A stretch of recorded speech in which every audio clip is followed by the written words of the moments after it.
often I get people asking me, they're like, well, what kind of testing do you do and why? And I guess that's always the question with this testing is that first and foremost, in this group, we're going to do a group of mobility tests, and you'll see that we're measuring each athlete's, let's say, range of motion. But it's not only the range of motion they can do these movements or reaches in, it's also the balance and coordination required to do it, which also requires a bit of strength. So you've seen me do these before, and I'm trying to sort of provide some new information to it so it makes sense. I've always said, we're not just doing this so that we can move around the bike more, giving ourselves obviously more range of motion in rider position. One of the big ones is injury prevention. And it is the fact that if we have more mobility and we can support, you can see these movements, they're quite, they put you in quite vulnerable positions. And to me, that's falling. That's what we're trying to prevent is, that you don't feel confident to, let's say, brace yourself, save yourself in a fall. And in this sport, it's happening all the time. And it's not so much that you're consciously aware of that. It's when I explain to the athletes on the mental side of it, is that we're typically, it's a subconscious thing. Bad knee or a bum knee, or you're weak in your shoulder, you'll favor the other side to fall. And then that limits your, let's say, risk taking and even just safety. So I like to do this mobility test for a lot of reasons, but the big one is to score those athletes, not only in their upper body and their lower body mobility, but you could say in some ways their whole body, and constantly trying to tune it to make it even better. So that's the mobility test part. And there's a really neat study that I want to add to this. One time this was done with the Olympic program, and just for insight, when they had the Canadian Olympic program doing this test, I won't name the sport, but it was a quite popular sport, and the top 6 males performed this test in front of the staff, and when they tested them in front of the staff, they scored them as they saw them do, and then they had a female group of 5 athletes, and they did the same thing, 1 through 5. In the men's side, 1 through 6, who scored top to bottom, were the same order that they were currently as competitors in the season. So it literally proved the top athlete from the weakest athlete, not only in the scoring, but also in the real world. And the women, there was 5, and only 3 and 4 were opposite of each other in scoring and in position. It was really tight both ways. So when I first discovered this, I was like, wow, like a bench press test or a squat, like a strength test, whether you've done squat, bench press, deadlifts, or let's say a VO2 max test. I had never seen another test that was that decisive with athletes and their performances. So I knew I had to bring this in, and maybe 6 years ago, I started incorporating it a lot more. The other part of this test now is going to be also, you see the fitness test. So you'll see these athletes performing, and I think of how often this evolved. It's evolved, over years.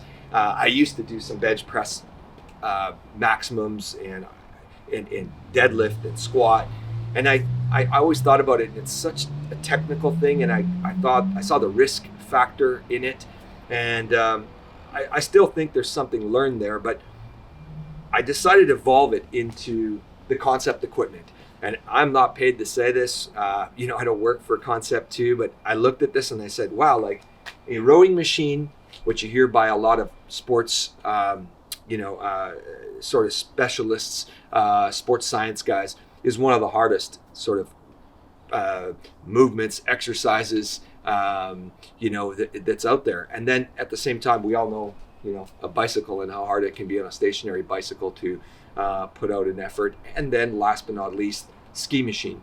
And when I saw Concept put this together, these 3 pieces of equipment over time, I was like, man, this seems like this covers the whole body really, really well.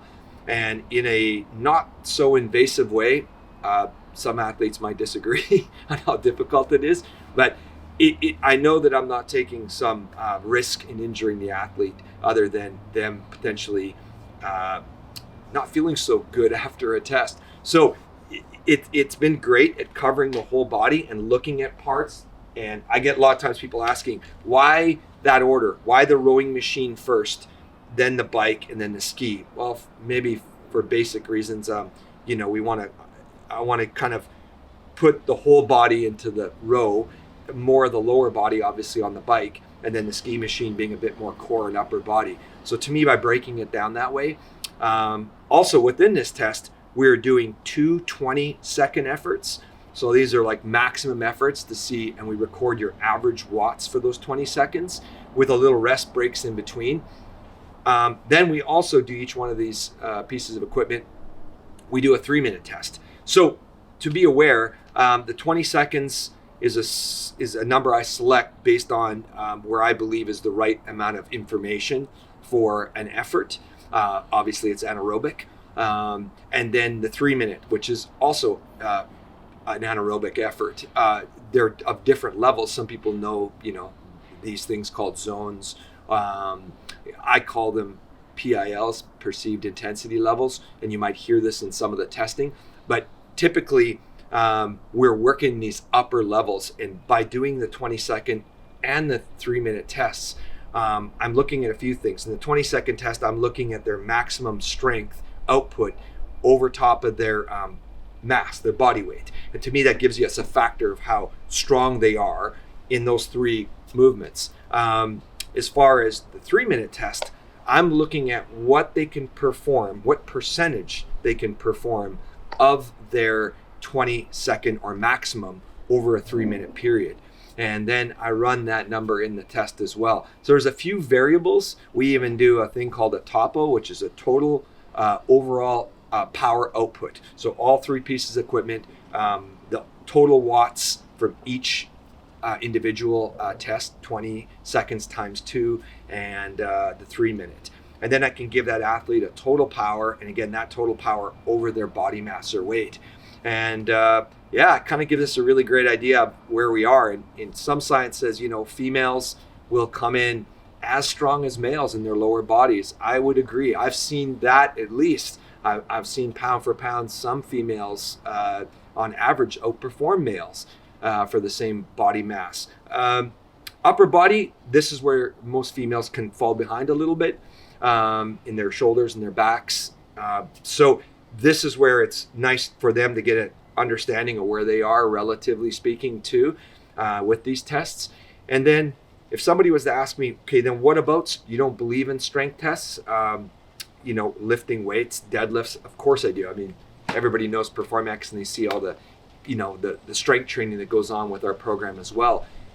I use their training over a period of time. I kind of ease them into their strength training. And as I get closer to them getting to test like a 1 rep maximum, which sometimes I do in person with them, then I will bring that number into their, let's say, the context of their training and their testing. But it's not something on the day that I'm going to do. And who knows, it may evolve into, I may change my mind someday and want to do these lifts, but it's tough when you can't be everywhere all the time.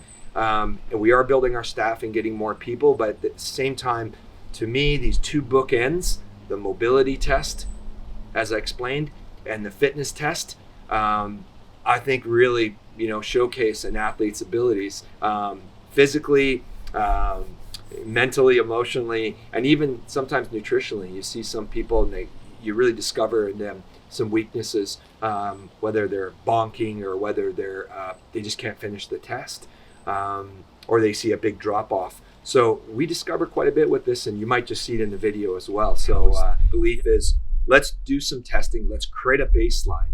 And if you believe in these baselines I just described, explained, then when you retest, and if I've done my job, which is prescribing the right training and exercises, and the athlete is fulfilling that side of it and doing the prescribed training, then they should see this improvement. Whether it's a 3 to 6 month period, and some of my elite athletes, I might repeat a test 2 or 3 times. And to me, that's a huge benefit, because now that it's not assuming you've improved. It's numbers don't lie.